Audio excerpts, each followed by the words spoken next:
네, 이 시간에 우리에게 주실 하나님의 말씀 사도행전 23장 1절에서 11절까지의 말씀입니다.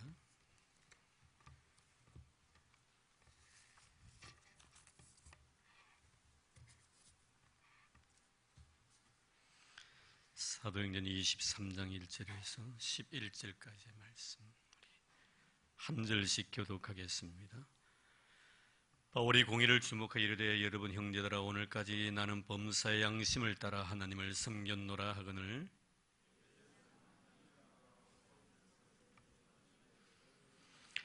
바울이 이르되 해칠한다며 하나님이 너를 치시리로다 내가 나를 율법대로 심판한다고 앉아서 율법을 어기고 나를 치라 하느냐니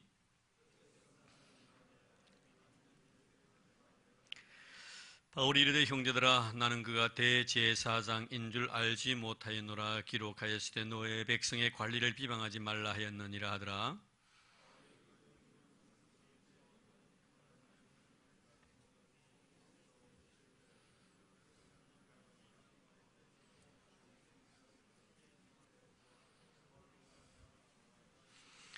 그 말을 한즉 바리새인과 사두개인 사이에 다툼이 생겨 무리가 나뉘어지니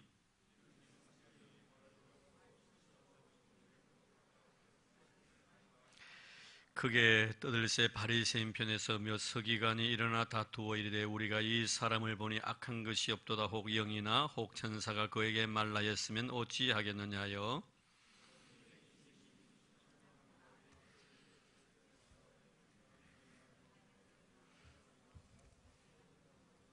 같이 봉독합니다.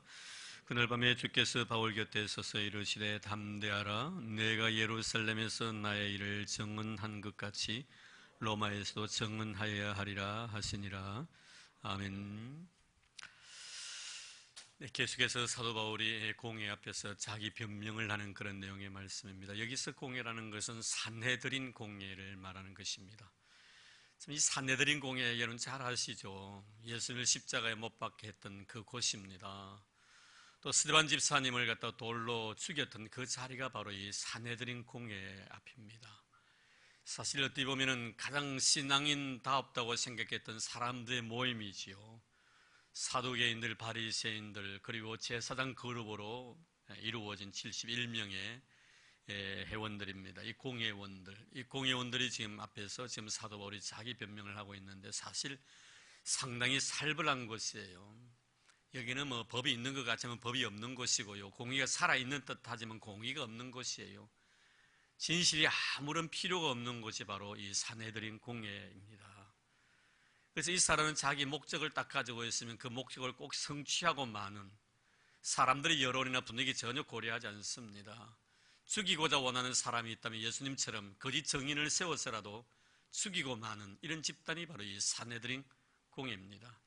이 앞에서 사실 사도 바울이 지금 자기 변명을 하고 있는 것이죠. 자, 그러니까 굉장히 살벌한 순간 속에서 지금 마지막 순간이 될는지도 모른다는 그런 위기의식을 가지고 사도 바울이 자기가 만났던 예수 그에 대한 이야기를 했었고 또 마지막까지 자기 자신을 변명하는 그런 모습입니다.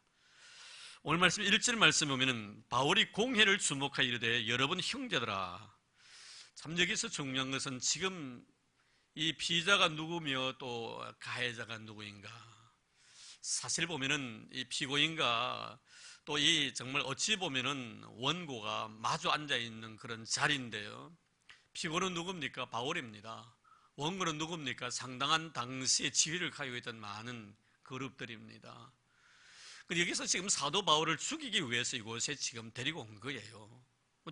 조금 후이면 이 사도 바울이 이들의 손에 의해서 죽을 지경입니다. 그런데 이 바울이 뭐라고 말합니까? 여기 보니까 여러분 형제들아 이렇게 말씀하는 거예요. 사실 참 여기서 우리가 한 가지 느끼는 것은 뭐냐면은 이 바울의 그 신앙인다움의 자세를 절대로 흐트리지 않고 있다는 것이죠. 조금 후이면 저희가 이 자리에서 정말 피를 흘리면서 스데반처럼 돌에 맞아 죽을 순간이 그에게 올는지도 모릅니다. 지금 그 앞에 서 있는 사람 누굽니까? 대제사장들과 제사장들과 서기관과 사도계파 사람들입니다. 혈기등등의 그 사도 바울을 죽이려고 하는데요.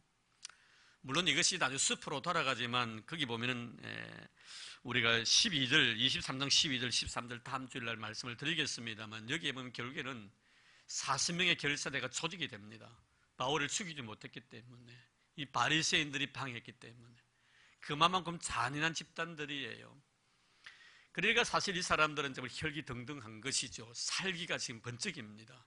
이런 가운데서 사도 바울은 그들을 향하여 형제들아 이렇게 이야기를 하고 있다는 거예요. 참 여유롭습니다. 참 우리 신앙인들의 어떤 삶의 자세를 우리가 바울에게서 배워야 되겠지요.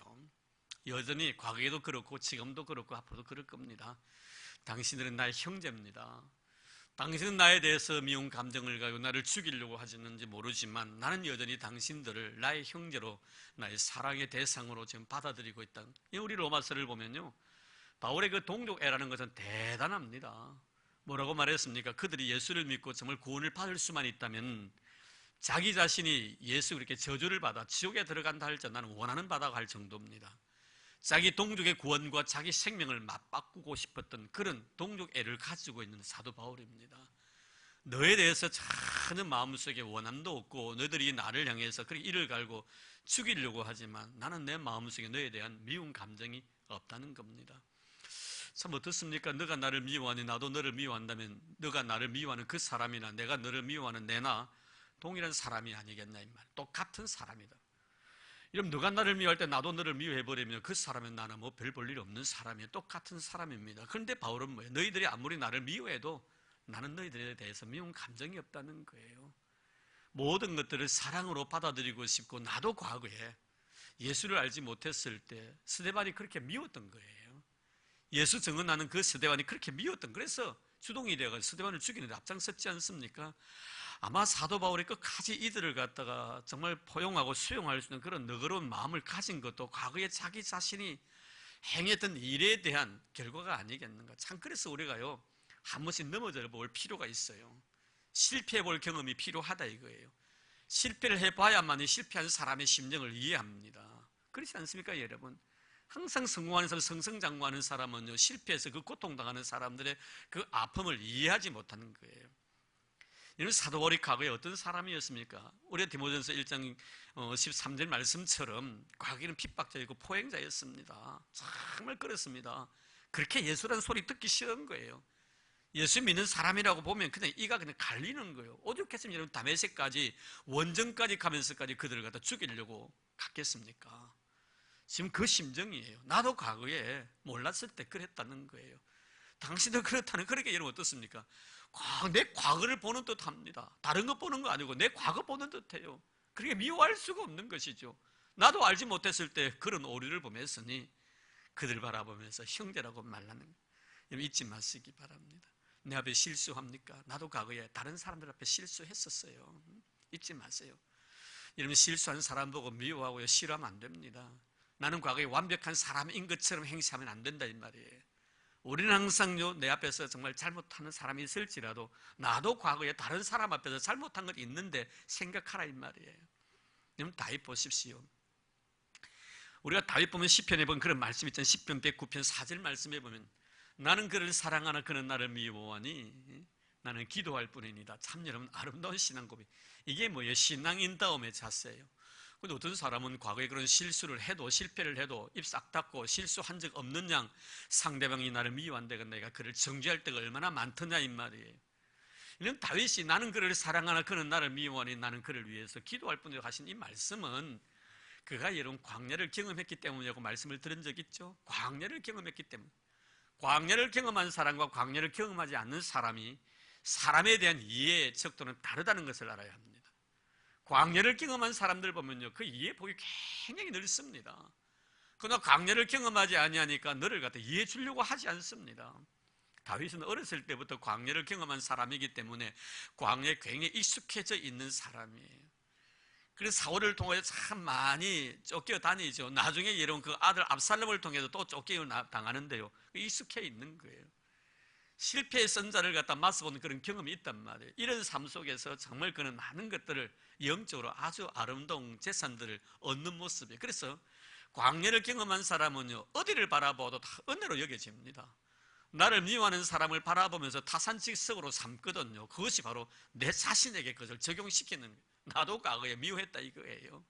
그래 여러분, 그 미워하는 그 사람이 믿지 않는 거예요. 여러분, 참 중요한 내용입니다. 우리 믿음으로 사는 성도들은요, 네가 나에 대해서 정말 돌멩이를 들고 나를 죽이려고 하는 사람이 있다 할지라도 그는 여전히 사랑의 대상이에요. 나에게 사랑의 대상이다 말이에요. 그래서 뭐라 합니까? 형제들아, 이렇게 이야기하는 거예요. 저 형제예요. 원수가 아니고 형제입니다. 우리는 항상 이런 넉넉함과 여유로운 그런 신앙인다움이 아름다운 마음의 자세를 절대로 우리는 굽혀서는 안 됩니다. 그 사람은 나를 미워한다 할지 나는 그 사람을 사랑해야 합니다. 미워하는 그만 손해지요. 안 그래요 여러분? 미워하는 그만 손해지요. 영적으로 얼마나 마이너스가 되겠어요.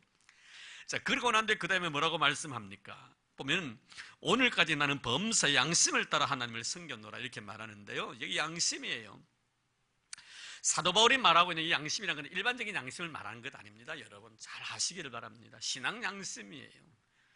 일반적인 양심과 신앙 양심은 다릅니다. 여러분, 일반적인 양심은 어떻습니까? 내가 아무리 마음속에 악한 생각을 가지고 있다 할지라도 이 악한 생각 자체를 행동으로 옮기지 않냐면요, 내 양심이 내 스스로를 위로합니다.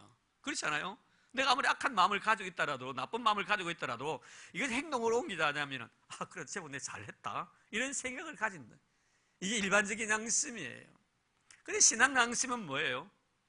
내가 물론 행동으로 나타난 것은 그거는 정말 악한 일이죠. 더 나아가 내 마음으로 악한 생각을 한 것 자체도 잘못됐다고 인정하는 것이 신앙 양심이다. 그런 마음을 품어서는 아니 되는데 그 마음을 품은 것 자체가 바로 신앙 양심이에요.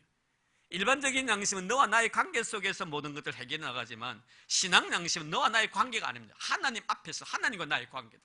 이게 바로 신앙 양심. 여기서 양심을 따라 지금까지 내가 하나님을 섬겼다는 말씀은 사도 바울이 신앙인으로서 양심을 가지고 변함없이 하나님을 섬겨왔다는 그런 고백인 것입니다. 우리 성도들도요, 일반적인 양심이 미치지 못하면 안 되겠지만 우리 성도는 일반적인 양심을 뛰어넘어서 신앙 양심을 가져야 됩니다. 그래서 저는 우리가 아침 예배 때 우리가 참회 기도가 있습니다만, 저는 참회 기도를 들 때마다 아마 여러분 저는 그렇게 기도를 합니다. 지난 일주일을 되돌아보면서 하나님, 마땅히 행해야 할 것을 행하지 못한 죄, 여러분 그렇습니다. 당연히 행해야 될 것을 행하지 못했다 하더라도 일반적인 양심은 그 양심의 가책을 느끼지 못합니다. 그런데 신앙인은 어떻습니까? 당연히 해야 될 일을 행하지 못했을 때 그것이 내 양심의 고통으로 다가온다는 거예요. 그렇죠. 해서는 아니 될 일을 행했을 때는 또 말할 나위도 없고요, 마땅히 해야 될 일을 행하지 않았을 때 선인 줄 알면서도 행하지 않는 것 그 자체가 내 마음속에 양심의 고통, 즉 죄로 내가 하나님 앞에 큰 죄를 지었구나 라는 것을 생각하는. 그래서 성경은 그렇게 말씀하거든요. 선을 알고도 행치 아니하는 것은 뭐라고요? 죄라고 합니다. 선을 알고도 행치 않는 것은 죄란 말이에요. 여러분, 선이든 악이든 내가 행치 않는 것이 무슨 죄입니까? 일반 양심은. 그러나 신앙 양심은 선인 줄 알면서 그것을 행하지 않는 것은 죄가 되더라고요. 그만큼 여러분, 신앙인들은요, 우리 크리스찬들은 세상 사는 사람들이 사는 삶의 그 도덕 수준보다 월등하게 업된 그런 수준을 가지고 살아가는 사람들이에요. 그래서 세상 사는 사람들은 말 한마디 툭툭 던져놓고 난 뒤에도요, 그에 대한 결과에 대해서 책임 안 집니다. 뭐 말 가지고 그러냐, 그런 말도 할 수 있지 합니다. 그러나 우리 신앙 양심은 어떻습니까? 내가 말을 할 수는 있지만 모든 것이 가하지만 유익한 것이 아니고 모든 것이 가하지만 덕을 끼치지 않는다는, 덕을 끼치는 것이 아니라는 것을 항상 생각하는. 그래서 내가 이 말을 할 때 나에게도 좋고 너에게도 좋고 우리 공동체에도 유익되고 더 나아가 하나님 앞에 영광이 되는 그런 것들을 하게. 만약 그렇지 아니할 경우에는 내 자신이 하려고 할 수 있는 이 자유 자체를 내 신앙 양심이 제한을 시켜버립니다. 못하게 만드는, 신앙 양심이 있는 사람들은 그것을 못하게 만들어버립니다.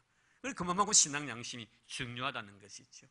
그런데 여러분, 이 사도 바울이 이 대제사장, 나중에 물론 대제사장이 모르고 있습니다만 일단 심판하는 사람이 그동안 많은 사람들이 있고 뭉성거리고 있었으니까 누가 눈지 지금 아주 사람들이 지금 막 혈기가 가득 차는 이런 상황 속에서 지금 대제사장 앞에서 자기가 자기의 그 양심을 따라서 하나님을 섬겼다고 이야기를 합니다.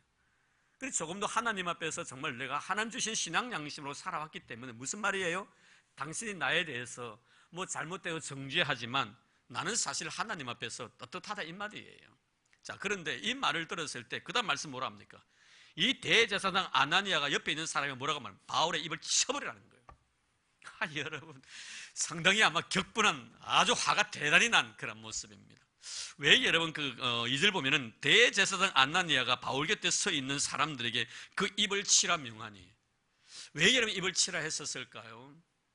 분명히 여러분 지금 사도 바울이 지금 모든 사람들 앞에서 전혀 감정이 요동이 없습니다. 아주 평안한 상태예요. 그래서 내가 만났던 예수 그들을 그들에게 전합니다.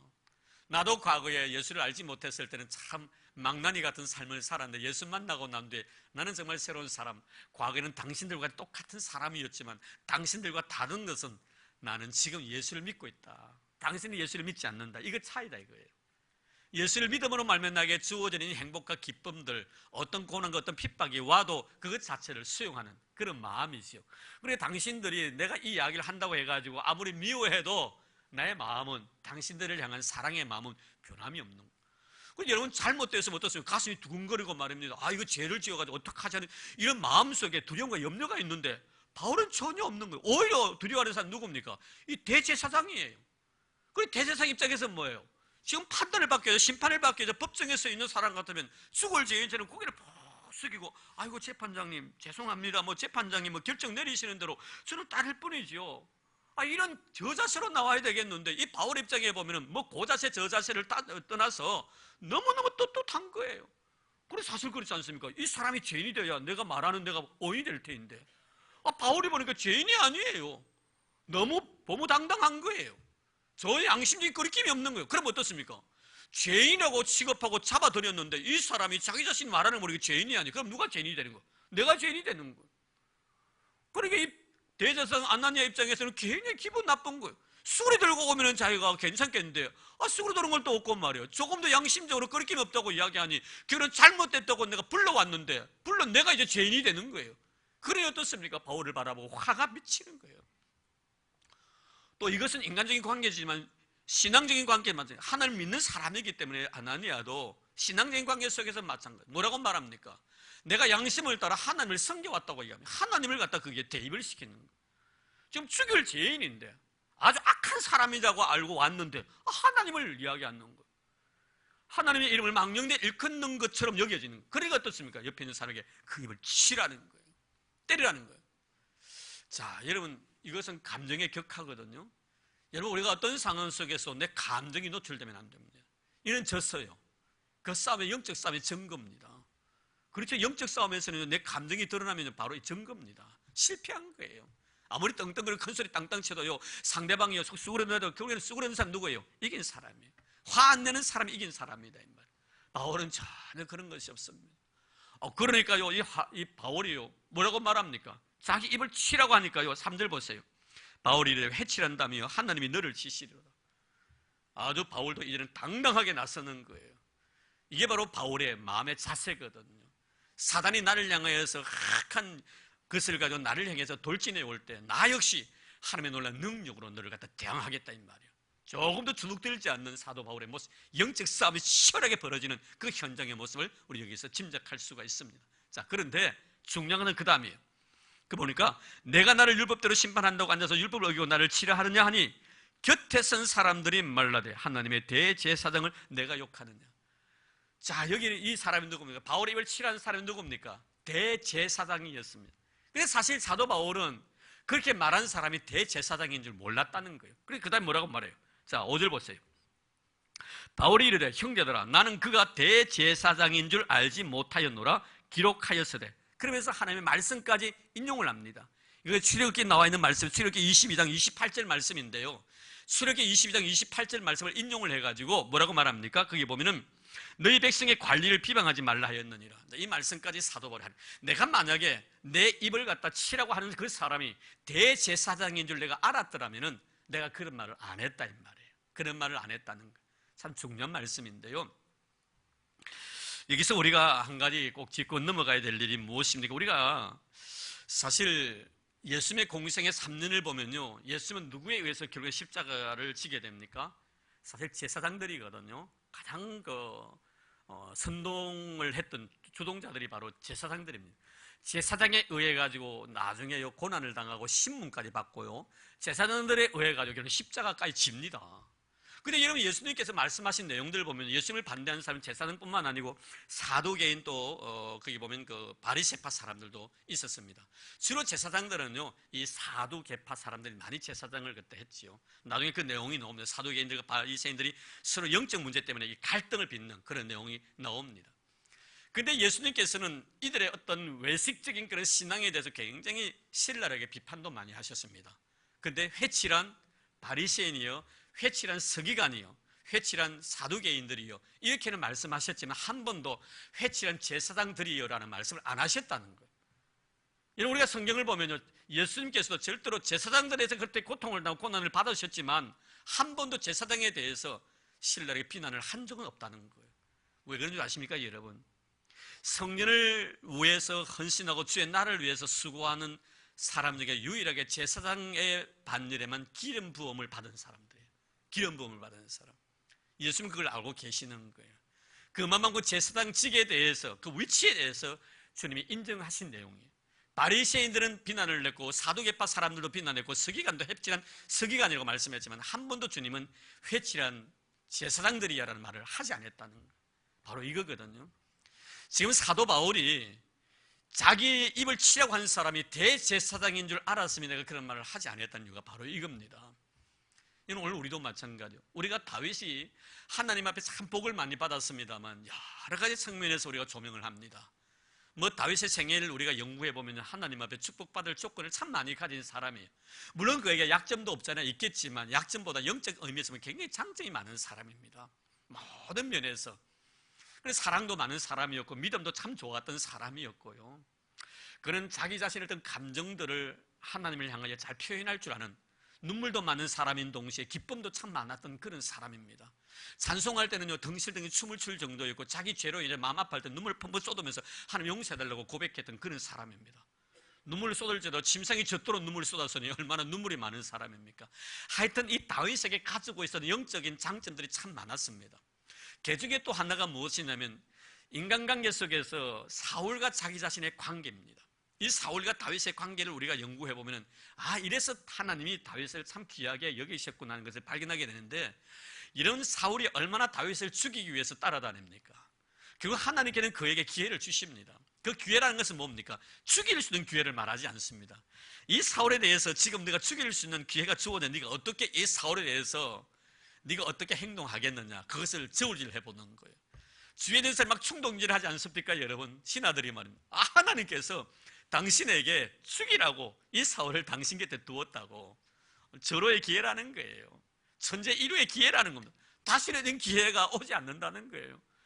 여러분, 그렇지 않겠습니까? 자기가 지금 누구 때문에 쫓겨다닙니까? 이렇게 광야 생활하는 겁니까? 이렇게 못 먹고 말입니다. 굶주리면서 헐벗고 말입니다. 그 할 집도 없이 처소도 없이, 그것도 자기 혼자뿐만 아니라 자기를 따르는 400명의 군사들이 있습니다. 얼마나 힘들겠습니까? 하나만 딱 죽이면. 그리고 자기는 어떠세요? 어렸을 때 이미 하나님께로부터 기름 부음을 받았거든요. 자기 머리에 기름 부음을 받았습니다. 이미 왕으로서 하나님 앞에 인정을 해준 사람입니다. 얼마나 좋습니까? 근데 어떡합니까? 사울의 몸에 다윗이 손대지 않습니다. 그래서 하는 말이 뭡니까? 하나님께로부터 기름 부음을 받은 사람의 몸에 손을 대지 말라는 것이 하나님의 뜻하십니다. 말씀의 의도라는 거예요. 끝까지 여러분, 다윗은 할 수 있었지만 행하지 않습니다. 무엇을 위해서? 머리에 기름 부음을 받았던 하나님의 종이 그 위치 자체를 갖다가 소중히 여긴 거예요. 나중에 뭘 하죠? 사울을 향하여 다윗이 이런 말을 합니다. 왕이시여, 제가 왕의 생명을 참 소중히 여긴 것처럼. 왜 소중히 여겼습니까? 그가 하나님 앞에 기름 부음을 받았기 때문에. 하나님이 알아서 하신다는, 내가 갖다 붙어 해야 될 문제가 아니라는 것이죠. 그러므로 하나님께서 나의 생명까지도 소중히 여겨 주실 것입니다. 그렇습니다, 여러분. 위치가 얼마만큼 중요하다는 것을 알아야 합니다. 그 사람을 보고 하는 것이 아니고 그 사람의 위치입니다. 하나님께로부터 기름 부음을 받았기 때문에 하나님께 기름 부음 받은 종의 몸에 손을 대지 말랬다. 내가 당신의 몸에 손을 대지 아니한 것은 당신의 생명을 하나님의 말씀에 의지해서 소중히 여겼기 때문에, 그 인격 자체를 소중히 여겼다는. 자, 이것이 바로 이런 다윗이 하나님 앞에 복받는 하나의 비결 중에 하나였지요. 오늘 여러분 바울도 보십시오. 대제사장이었다면, 내가 그것을 알았다면 내가 이런 이야기를 안 했을 것이라는 거예요. 참 여러분 중요합니다. 우리가 항상 물론 목회자에 대해서, 주의 종에 대해서 기름 부음을 받았지만 우리 모두도 성도 여러분들도 다 성령의 기름 부음을 받은 존재들인 것을 꼭 기억하시길 바랍니다. 그래서 뭐라고 말합니까? 우리를 베드로 사도는 왕 같은 제사장이라고 말합니다. 그리고 우리가 모두가 서로에 대해서 소중히 여겨줘야 될 존재라는 그 위치, 하나님께서 이 한 존재를 위해서 십자가 위에서 피를 흘리시면서까지 값주고 사신 너무나 귀한 존재입니다. 하나님이 바라보실 때 여러분 얼마나 귀한 존재이겠어요? 왜 하나님이 여러분을 함부로 못하십니까? 예수님 때문에 그런 거예요. 예수님 때문에.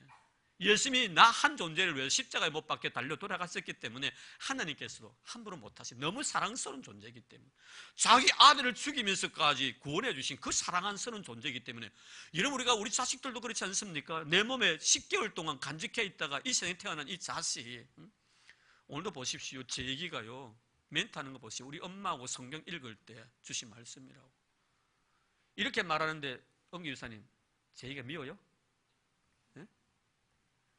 여러분 그런 말 안 해도요 사랑스러워요. 사랑스러워요. 보면 압니다. 우리 제기가 얼마나 보면요 또 지혜로운지. 지난번에 우리가 그 항존이 투표하고 났는데 엄마가요 권사됐다고 딱 권사된 그날 김 권사님이랍니다. 아주 유머 감각도 대단해요. 아직 권사 안 됐거든요. 미리 권사가 임명해 주는 거예요. 그런 아들을 믿나요? 믿는 사람 하나도 없어요. 여러분 심지어 하나님께서요 피로 값주고 사신 내 자신인데 예수를 죽이시면서 나를 사랑해 주시는데 얼마나 귀하냐. 그래서 우리가 보면요 물론 바울은 지금 아나니아에 대해서 이렇게 말씀하고 있지만 기름 부음 받은 하나님의 거룩한 백성들을 갖다가 얼마나 소중히 여겨야 되는가 하는 것을 여기서 우리는 보게 되는 거예요. 우리 성도님들 그런 사람들 되기를 바랍니다. 아멘입니까? 우리 교인들 아멘 잘 아는 것 같아요. 나야 뭐 다 이해해요. 다른 사람 오면 좀 아멘 잘하기를 바랍니다. 우리 장로님도 좀 기도하면 좀 아멘 좀 하면 좋겠어요. 나는 보면 한마디 한마디가 다 아멘인데 우리 성도들은 그 시간 다 자요? 내가 다음 주를 한 시간 하면 눈을 또 안 봐야 될 것 같아요. 아멘이 잘 안 나와. 말씀 한마디 한마디 그 기도 내용들이 얼마나 은혜로운데 다 아멘 하고 싶은데 아멘 소리 그렇게 안 나오는가 봐. 할렐루야. 할렐루야 하면 아멘 나와. 또 할렐루야 하면 아멘 나와. 희한해 사람. 믿습니까 하면 아멘 하고요. 축복합니다 하면 아멘 하고 다른 건 아멘이 없어요. 항상 아멘 잘하는 여러분 되기를 주의 이름 축복합니다. 아멘 잘해야 됩니다. 자, 그래서 결국에는 이 아나니아와의 관계 속에서 결국에는 아나니아가 대사사장이었던가 하면은 내가 그렇게 하지 아니했다 이렇게 말씀을 합니다. 자, 그런데 이 이야기를 하고 난 뒤에 하나님께서 사도 바울에게 지혜로움을 탁 주시는 거예요. 제가 이 말씀을 준비하기 위해서 주석책을 보니까 학자들 간에 여러 가지 이야기가 많아요. 이 사건을 가지고 사도 바울이 지금 심판하는 대제사장 아나니아가 대제사장인 줄 알았다 이렇게 학자들 가운데 주장하는 사람도 있었어요. 또 어떤 분들은 뭐냐면 너무 혼란스러우니까 누가 말하는지 어느 누가 저 사람의 입을 치라고 했는지 누가 말했는지 바울이 몰랐기 때문에 그렇게 이야기했다 이런 주장도 해요. 학자들 간에. 그런데 오늘 말씀 보면 우리가 분명한 것은 사실 사도 바울이 양심의 사람이잖아요. 몰란 거예요. 누가 정말 대제사장이 그런 말을 했던 것 같으면은 자기가 감히 기름 부음 받은 하나님의 귀한 종 앞에서 그렇게 말할 수 없었다는 것이죠. 자기의 실수를 사실 사도 바울도 보면 실수할 줄 아는 사람입니다. 그렇다고 해서 그렇게 말하면 안 되죠. 실수할 줄 아는 사람입니다. 여러분 중요한 건 우리가 1차 전도 여행 마치고 난 뒤에 제 2차 전도 여행 갈 때요. 바나바와 다투는 것 한번 보십시오. 참 우리가 보면은 인간적인 측면에서 우리가 보면은 신앙인이기 이전에 인간적인 측면이에요. 우리는 다 신앙인이 되기 이전에 사람이 먼저 우리 그럼 목회를 하기 전에 신학을 공부하면 꼭 그렇게 말합니다. 목사 되기 전에 사람부터 되라 이런 이야기 하거든요. 사람부터 되라고 합니다. 사람 안 되면 목사 안 된다는 것이죠. 사실 사도 바울도 그렇잖아요. 사도 바울 이전에 그는 한 인간입니다. 그런데 누구 때문에 자기가 지금 이렇게 큰 위대한 역사를 이루어 나가신 물론 하나님의 철저한 섭리요 간섭이요 축복이지요. 그러나 그 중에는 하나님께서 사람들을 쓰실 때 바나바라는 사람을 쓰십니다. 그 어제 그제만 해도 예수님을 핍박하고 사람을 죽이기 위해서 잡아다니는 사람이 이제 오늘 와가지고 이 바나바 앞에 와가지고 내가 정말 이런 예수 만나고 새 사람 되었다. 남들 앞에 이야기를 해줘야 되겠는데 누가 믿겠단 말이에요. 다른 사람이요 사도 바울에서 이 사람 바뀐 사람이라고 아무리 전해도 믿을 만한 사람이 아무도 없습니다. 그런데 바나바 말은 믿었다는 권위자입니다. 참 그 외에 큰 어른이에요. 바나바가 뭐랍니까? 내 이름을 걸고 이 사람에 대해서 내가 신원을 보증해 주겠다는 거예요. 그래서 사실 사도 바울이 교회에 와서 말을 하게 됐고 예수의 제자를 만난 것 아닙니까 여러분? 그만큼 은혜를 입은 사람 같으면 1차 전도 여행 당시 마가 요한을 통해서 그런 갈등이 있었으면은 2차 전도 여행 때 바나바가 바울 선생 참 내 조카가 여차 이래서 참 마음에 회개하는 마음으로 다시 합류하려고 하는데 한 번만 용서해 주십시오. 어때요 여러분? 이상희 기자님, 그러 같으면 내 입장에서는 어떻게 말하겠어요? 이해라고 하겠죠. 아마 상식적으로 우리가 보면은 뭐 좀 마음에 안 들더라도 그냥 형식적으로라도 아이고 바나바 선생님 생각이 그렇다면 그렇게 하죠 뭐 이렇게 할 거 아니에요. 근데 바울은 뭐라면 안 된다는 거예요. 싹수가 노랗다는 거예요. 한 번 실패하면 안 된다는 거예요. 다 잘라버리잖아요. 그것 때문에 성경 말씀 뭐라 해놨어요? 심히 다투었다 했어요. 바나바 싸웁니다 여러분. 그 문제로 인해서 나중에요 바울이요 이 문제 때문에 정말 마음의 양심의 끓임을 가지고 있었죠. 그래서 여러분 디모데 후서를 보십시오. 죽기 전에요 디모데에게 뭐라고 합니까? 네 올 때 투투한 외투옷과 그리고 성경책 가져오고 꼭 네가 올 때 마가 요한을 데리고 오너라. 그가 나와 주의 일에 유익한 자니라. 보고 싶은 거예요. 그 일을 위해 마가 요한은 참 훌륭한 사람이 되거든요. 여러분 잘 아시다시피 마가복음을 그 사람이 썼습니다. 사도행전을 그 사람이 쓴 거예요. 사도행전의 저술가이고 마가복음의 저술자가 바로 마가 요한입니다. 참 놀랍지 않습니까 여러분? 그래 여러분 사도 바울이 마음에 끄림직한 일이 있으니까 죽기 전에 내가 순교의 제물이 되기 전에 인간관계 속에서 잘못된 사람 만나서 그 문제 풀고 가겠다는 거. 여러분 우리가 꼭 기억하길 바랍니다. 마지막 순간에 풀고 가야 됩니다. 그렇잖아요? 그건 마음에 간직하면 안 되죠. 그래서 네가 올 때 마가 요한을 꼭 데리고 오느라. 내가 그를 꼭 보고 싶다고 이렇게. 사실 사도 바울도 보면요 뭐 성격적으로 온전한 사람 누가 있겠습니까만 바울에 이런 결함들이 없잖아 있습니다. 뭐 아나니아가 입술을 칠해가지고 자기가 또 해치라 무덤이라고 대항할 필요까지 뭐 있겠습니까만 어쨌든 바울이 뭐라면 그분이 대제사장이 같으면 내가 그런 말을 하지 않았을 것이다 이렇게 말하는. 자 그런데 순간적으로 하나님께 그게 지혜를 탁 주시는 거예요. 지금 분위기가 굉장히 살벌하잖아요. 싫어하는 거예요. 날아갈 입장입니다. 근데 딱 사도 바울이 딱 보니까 지금 우리 두 그룹을 딱 나눠요. 어떤 그룹이에요? 바리새인 그리고 사두개파. 자 오늘 본문에서 그 내용이 있죠. 자 여기서 사도 바울에게 하나님 지혜를 주신 거예요. 무슨 지혜입니까? 이 위기를 갖다 모면할 수 있는 지혜를 하나님 주시는데요. 이런 영적인 문제가 그래서 딱 부딪히는 거예요. 사람을 죽이자는데 바울을 죽이자는데 동의를 했는데 같은 마음이었는데 이 공회 사내된 공회에서 같은 마음이었는데 가만히 바울이 보니까 사두개파 사람들 바리새파 사람들 사두개파는 지금으로 말하면요 무슨 뜻이냐면 급진주의자들 아주 진보주의자들 신신학자들 아주 급진주의자들이죠. 바리새파는 극보수주의자를 말합니다. 그래서 바리새파 사람들은 천사도 믿고 영도 믿었습니다. 모든 걸 다 믿는 사람들이에요. 그래서 부활도 믿는 사람이에요. 부활도 믿고 천사도 믿고 영도 믿었지만 사두개파 사람들은 안 믿었어요. 하나도 안 믿었어요. 보이지 않는데 현실 보이지 않는데 안 믿은 거예요. 이런 갈등이 있는 거예요. 그래서 이 자리에 뭘 탁 던집니까? 자 거기 보면 이렇게 말합니다. 자 6절 말씀 볼까요? 바울이 그 중 일부는 사두개인이요 다른 일부는 바리새인인 줄 알고 공회에서 외쳐야 돼. 여러분 형제들아 나는 바리새인이요 또 바리새인의 아들이라 죽은 자의 소망 곧 부활로 말미암아 내가 심을 바. 자 부활 문제를 딱 던지는 거예요. 자 그럼 부활을 믿는 자가 누굽니까? 바리새파 사람. 안 믿는 자가 누굽니까? 사두개인입니다. 그럼 사두개인의 입장이 어떻게 했어요? 죽이라 할 거 아닙니까? 이러면. 그리고 바리새인 입장 가만 보니까 죽일 문제가 아닌데 우리가 믿는데 부활을 믿는데 저 사람도 믿는데 뭐 죽일 사람이냐. 자 그럼 그 다음 밑에 한번 볼까요? 자 7절 보십시오. 그 말을 한즉 바리새인과 사두개인 사이에 다툼이 생겨 무리가 나뉘어지니 이는 사두개인은 부활도 없고 천사도 없고 영도 없다 하고 바리새인은 다 있다 함이라. 크게 떠들매 바리새인 편에서 몇 서기간이 일어나 다투어 이르되 우리가 이 사람을 보니 악한 것이 없다. 부활을 이야기하니까 말입니다. 자기 신학에 동조하는 건 아니겠습니까 사도 바울이? 그리고 그 잘못된 게 뭐냐? 서로 다투는 거예요. 자 여러분 여기서 사도 바울을 죽이자고 했었을 때 사실 그들이 한 마음이 됐으면 죽임을 당하죠. 근데 여기서 문제가 생겨요.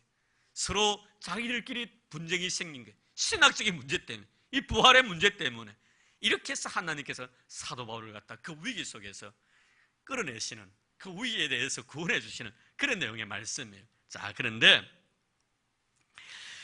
10절 볼까요? 자, 큰 분쟁이 생기니 천부장 이제 로마 사람이 등장하는 거예요.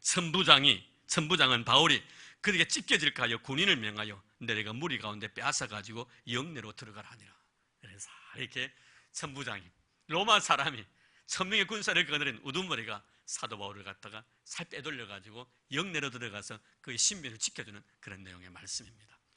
자, 이제 오늘 제가 여러분들에게 결론을 내리고 싶은 것은 바로 그거예요. 참 하나님께서는 이 사도 바울을 통해 일하시는 그 묘한 섭리들을 봅니다. 우리는 다 헤아릴 수가 없어요. 하나님이 하시는 방법들이에요. 여러분, 그 순간 사도 바울이 지금 죽을 수밖에 없는 그 현장입니다. 그 현장에 끌려간 사람 치고 살아나는 사람 없습니다. 죽이고자 목적은 죽이는 거예요. 예수도 죽었습니다. 스데반도 죽었습니다. 사도 바울도 이제 죽일 생각이에요. 그런데 하나님의 계획은 뭐예요? 아직도 사도 바울은 해야 될 일이 있습니다. 뭘 해야 되는 거예요? 로마에 보내겠다는 하나님의 계획이 있습니다. 이 계획이 이 사건 속에 숨어 있는 거예요. 만약에 예루살렘에서 사도 바울을 마지막에 생명을 하나님 거두가실 그런 계획이었다면 죽임을 당하도록 허용을 해버리시는 거예요. 근데 하나님께서 사도 바울을 여기 죽게 하지 않습니다. 여러분 잘 아시다시피 이게 끄집어내시는데요. 끌고 나간 뒤에 그 다음 11절 오늘 말씀이죠. 보세요. 그날 밤에, 그날 밤이 어떤 밤입니까? 엄청난 고난과 시련 속에 힘들었던 밤입니다. 우리도 가끔 그래요. 정말 우리가 힘들고 어려운 그런 순간 속에서는 주님께서 나를 도와주시는 하나님의 묘한 섭리와 뜻을 깨우치게 해주시는 그런 은혜를 베풀지요. 근데 여러분, 한 가지 제가 부탁드리고 싶은 것은 우리가 평안할 때, 예수 잘 섬길 때요, 뭐 이렇게 저렇게 보여달라고, 이렇게 저렇게 이끌어달라고 이런 함부로 말하지 마세요. 만약에 말하다 하나님 나타나서 가지고 네 가지고 있는 거 다 내놔라 이러면 어떡하시겠어요? 하시겠어요? 그냥 평안할 때는 그냥 예수 잘 섬기면 됩니다. 만약에 나에게 어려움이 있으면 그때 하나님 앞에 매어 달려보십시오. 하나님께서요 분명히 이렇게 말씀해 주실 거예요. 제가 우리 그 신학교 다닐 때 김지영 목사님이라고 제가 그 간증을 해드린 적이 있는데 참 그 훌륭한 그 인격자였어요. 그래서 우리 그 학생들이 이 목사님의 그 인격을 참 담고 싶어서 굉장히 많이 노력했던 그런 우리 기억이 나는데요. 굉장히 그 박학다식하셨고요. 굉장히 특별히 그 헬라어에 능통하신 분이셨어요. 아주 좋으신 분이셨는데 이번에 하루는 강의를 하면서 이런 말씀하셨어요. 그때 우리 그 학교에서 항상 그 기도 생활도 뭐 신학생들 많이 하잖아요. 채플실에 기도 많이 하는데 요새 그 신학생들 왜 그렇게 기도 많이 하는지 모르겠다고. 당연히 신학생이 기도 많이 해야죠. 근데 하시는 말씀이 그 다음에 재미가 있는 말씀을 하세요. 의미 있는 말씀. 그 기도 열심히 하다가 바울처럼 예레미야처럼 하나님 앞에 딱 붙들리면 어떡할 거냐고. 이런 그렇습니다. 하나님에 붙들리면요 움쩍달싹 못합니다. 내 세상에 아무것도 할 수가 없어요. 다 포기해버려야 됩니다. 바울처럼 붙들어 보십시오. 다른 건 눈, 코, 뜰 새 없어요. 그 일에 집중할 뿐입니다. 다른 데 어떤 시선을 빼앗겨요. 그 말씀이에요. 그렇게 기도 열심히 하다가 바울처럼 예레미야 순자도 하나님 딱 붙들리면 어떡하겠냐고. 여러분, 예레미야가 얼마나 힘들었었습니까? 어쩔 수가 없는 거예요. 그래서 나중에 화가 나가 뭐라 합니까? 나 하나님, 나 보험 안 주낼래요. 아무리 지금 한 사람이 회개하는 사람이 있으면 좋겠는데 회개하는 사람이 없는 거예요. 그래서 나중에 또 어떻게 해요? 하나님 붙들리다 보니까 자기가 뭐라 하면 내가 다시는 하나님 말씀을 전하지 아니하려고 하니까 내 마음이 불붙는 것 같아. 견딜 수가 없어. 내 마음은 육신의 생각은 하고 싶은 생각이 없는 거예요. 근데 주의 영에 붙들려 보니까 하나님께 나로면 하게 하시니 어떡하는 거예요? 이게 바로 이런 뭐예요? 붙들린 자예요. 그래서 우리가 요 신앙생활 지금 편안하게 하고 있으면요 너무 이거 주십시오, 저거 도십시오, 저거 보여주십시오 이러면서 함부로 여러분 이야기하지 마세요. 제 말씀하는 뉘앙스를 알겠죠? 오해는 없었으기를 바랍니다. 그래서 편안한 신앙생활 됩니다. 함부로 뭐 대들었다가 하나님께서 니 내놔라, 니 다 포기하고 신학해라, 목사 되라 이러면 어떡하겠단 말이에요. 그럼 여자가 아내가 어떻게 아이고 여보 우리 어떻게 먹고 살라고. 애들은 뭐라고 했어요? 아빠 나는 목사 아들 되기 싫어, 딸 되기 싫어 안 할 거 아닙니까 여러분? 우리 애들이야 어렸을 때부터 제가 이렇게 쭉 성장해 왔기 때문에 그게 다 체질화되어 있지만 안 하다가 갑자기 여러분 뛰어들어가 신학하는 사람 보십시오. 그 가족들이 얼마나 힘드는가. 우리 노예도 그런 거 많이 봅니다 여러분. 저처럼 어렸을 때부터 쭉 신앙교육을 받은 사람은 뭐 그렇게 힘들어하는 것 같지는 않아요. 근데 중도에 말입니다. 그 좋은 직장에 있다가 붙들려가지고 와가지고 신학을 해가지고 목회하는데요 얼마나 힘들어하는지. 심지어 사모님들은요 생계가 힘이 드니까요 알바하고 말입니다 식당에 가서 그릇 씻겨준 그런 사람도 있습니다. 그런 사람도 있다는 거예요.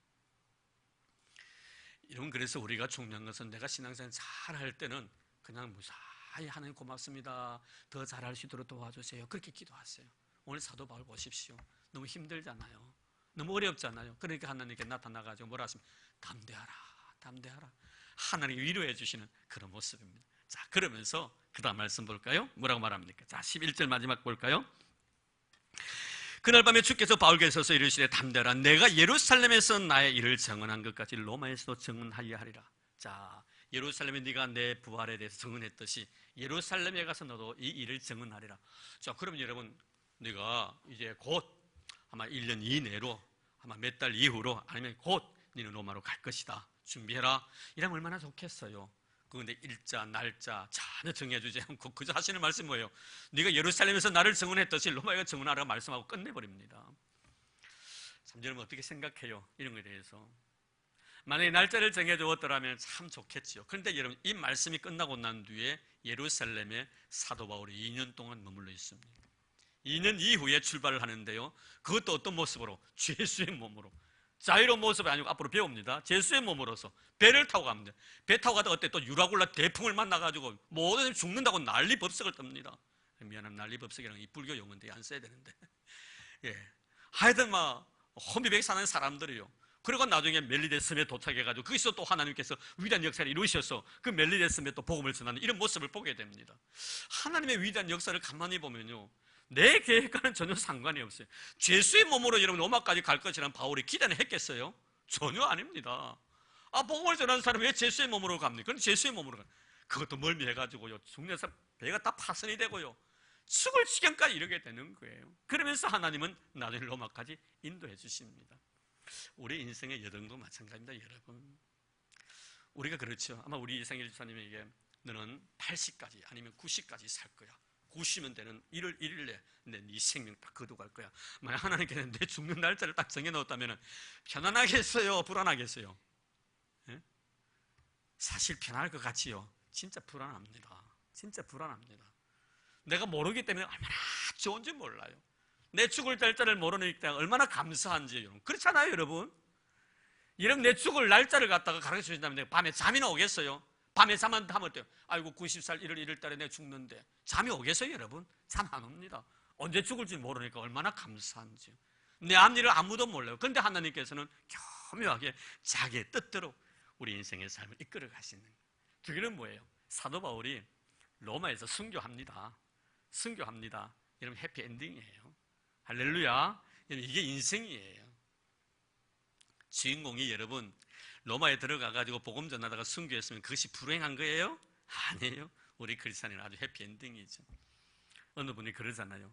서부 영화를 봤는데 너무 감명 깊게 봤어요. 총잡이 총 쏴지 않습니까? 어느 철학자가 자기 철학 교수가 학생들을 데리고 영화관에 영화를 보러 갔어. 무슨 영화를 봤는데 서부 영화를 봤어. 그때 보고 난 뒤에 이 교수가 학생들이 질문을 합니다. 오늘 잘 봤냐고? 예, 잘 봤습니다. 자, 오늘 보면 분명히 서부 영화에 보면 주인공이 있고 악당이 있습니다. 근데 주인공하고 악당하고 총을 타냐들어 총잡이들이 총을 쏘는데 누가 죽었어? 이렇게. 아유, 악당들이 죽었지요. 자세히 봤어? 예. 총은 누가 먼저 뺐더래? 그럼 총은 누가 먼저 뺍니까? 항상 악당들이 먼저 빼요. 딱 보면 그래 보이거든. 딱 뺐는데 죽게 누가 죽어요? 악당이 죽어요.